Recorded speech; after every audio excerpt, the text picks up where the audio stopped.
இன்று நான் உங்களுக்கு ஒரு பாடத்தை கற்றுத்தரும் நற்பண்புகளுடன் கூடிய கதையை கூற வந்திருக்கிறேன்.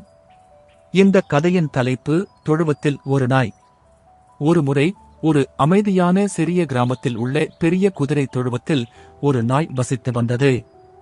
அந்த தொழுவத்தில் குதிரைகளுக்காக மென்மையான வசதியான படுக்கை வைக்கோலால் நிரம்பியிருந்தது. ஆனால் அந்த நாய் சுயநலமாக இருந்தது. அது தன்னுடைய வசதியையே மட்டுமே எண்ணியது. தொழுவத்தில் உள்ள வைக்கோல் படுக்கை அதற்கு ஒரு மிகச்சிறந்த படுக்கையாக இருப்பதை கண்டுபிடித்து அதை தனக்கு சொந்தமாக்கிக் கொண்டது. அந்த தொழுவத்தில் குதிரைகளுக்கான புற்கள் குட்டையில் வைக்கப்பட்டிருக்கும். ஒவ்வொரு நாளும் குதிரைகள் புதிய புல்லை கண்டு தங்கள் உணவினை மகிழ்ச்சியுடன் உண்ண தொழுவத்திற்குள் வந்துவிடுவார்கள். ஆனால் அவர்கள் தொழுவத்தை நெருங்கியவுடன் நாய் திடீரென எழுந்து குரைத்துக் கொண்டு இருந்தது. நாய் திடீரென குரைப்பதால் பயந்த குதிரைகள் பின்வாங்கி பசியோடு குழப்பத்துடன் வெளியேறிவிடுகிறது. தொழுவத்தில் உள்ள புல்லின் மேல் எந்த ஆர்வம் இல்லாமல் நாய் இருந்தது. அது புல்லையும் உண்ணாது. அதன் உணவு வெளியில் உள்ள வயலில் வைக்கப்பட்டிருந்தது. அங்கு சுவையான எலும்புகள் அவனுக்காகவே வைக்கப்பட்டிருந்தது. அப்படியிருந்தும் நாய் தொழுவத்தை விட்டுச் செல்ல மறுத்துவிட்டது. அது வைக்கோல் மீது படுத்திருந்தது. அதை பற்றி நாய் கவலைப்படவில்லை. ஏனெனில் அது அதனை உண்ண முடியாது. ஆனால் நாய் மற்ற யாரையும் உணவு உண்ணவிடக் கூடாது என்ற எண்ணத்தில் இருந்தது. குதிரைகள் தயவு செய்து எங்களை சாப்பிட விடுங்கள் என்று நாயிடம் வேண்டுகோள் வைத்தன.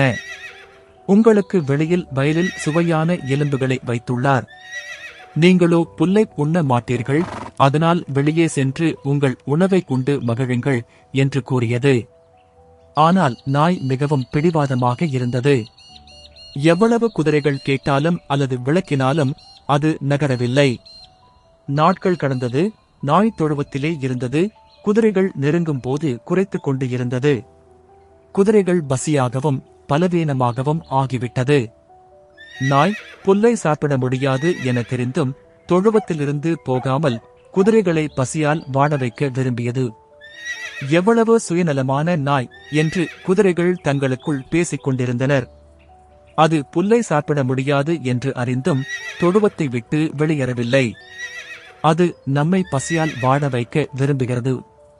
ஆனால் நாய் குதிரைகளின் தேவைகளை பற்றி கவலைப்படவில்லை. அது குதிரைகள் பசியினால் வாடிய போதும் தொழுவத்தை தன்னுடையதாக வைத்துக் கொள்வது என முடிவு செய்தது. நாயின் சுயநலமும் பிடிவாதமும் மற்றவர்களுக்கு ஏற்பட்ட கஷ்டத்தை பற்றி கவலைப்படவில்லை. காலம் சென்று கொண்டே இருக்கையில் இந்த நிகழ்வு கிராமம் முழுவதும் பரவியது. கிராம மக்கள் தொழுவத்திற்கு வந்து தொழுவத்தில் உள்ள அந்த நாயை பார்த்தனர். அது எவ்வளவு சுயநலமாகவும் நியாயமின்றி உள்ளது என்று வியந்தனர்.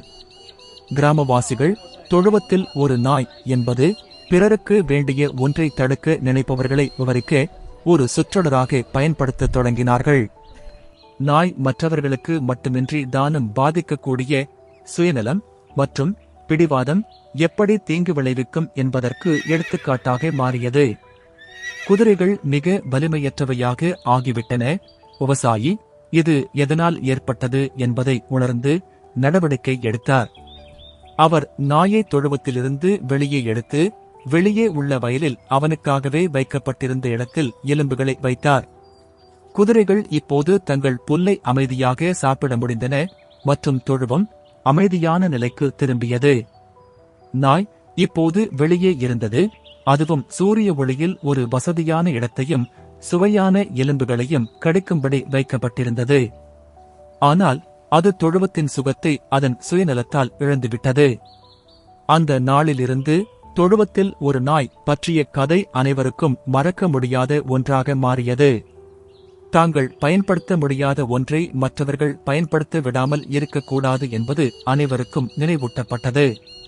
கிராம மக்கள் இந்த பாடத்தை தங்களுடைய குழந்தைகளுக்கு கற்றுத்தந்தனர். அவர்கள் நியாயமும் பகிர்வும் எவ்வளவு முக்கியமானவை என்பதை புரிந்து கொள்வார்கள். நீங்கள் பயன்படுத்த முடியாத ஒன்றை மற்றவர்கள் பயன்படுத்த விடாமல் இருக்கக்கூடாது என்பது இந்த கதையின் சுருக்கம். இந்த காணொளியை பார்த்ததற்கு நன்றி. அடுத்த முறை வரை ஊக்கமுடன் இருங்கள்.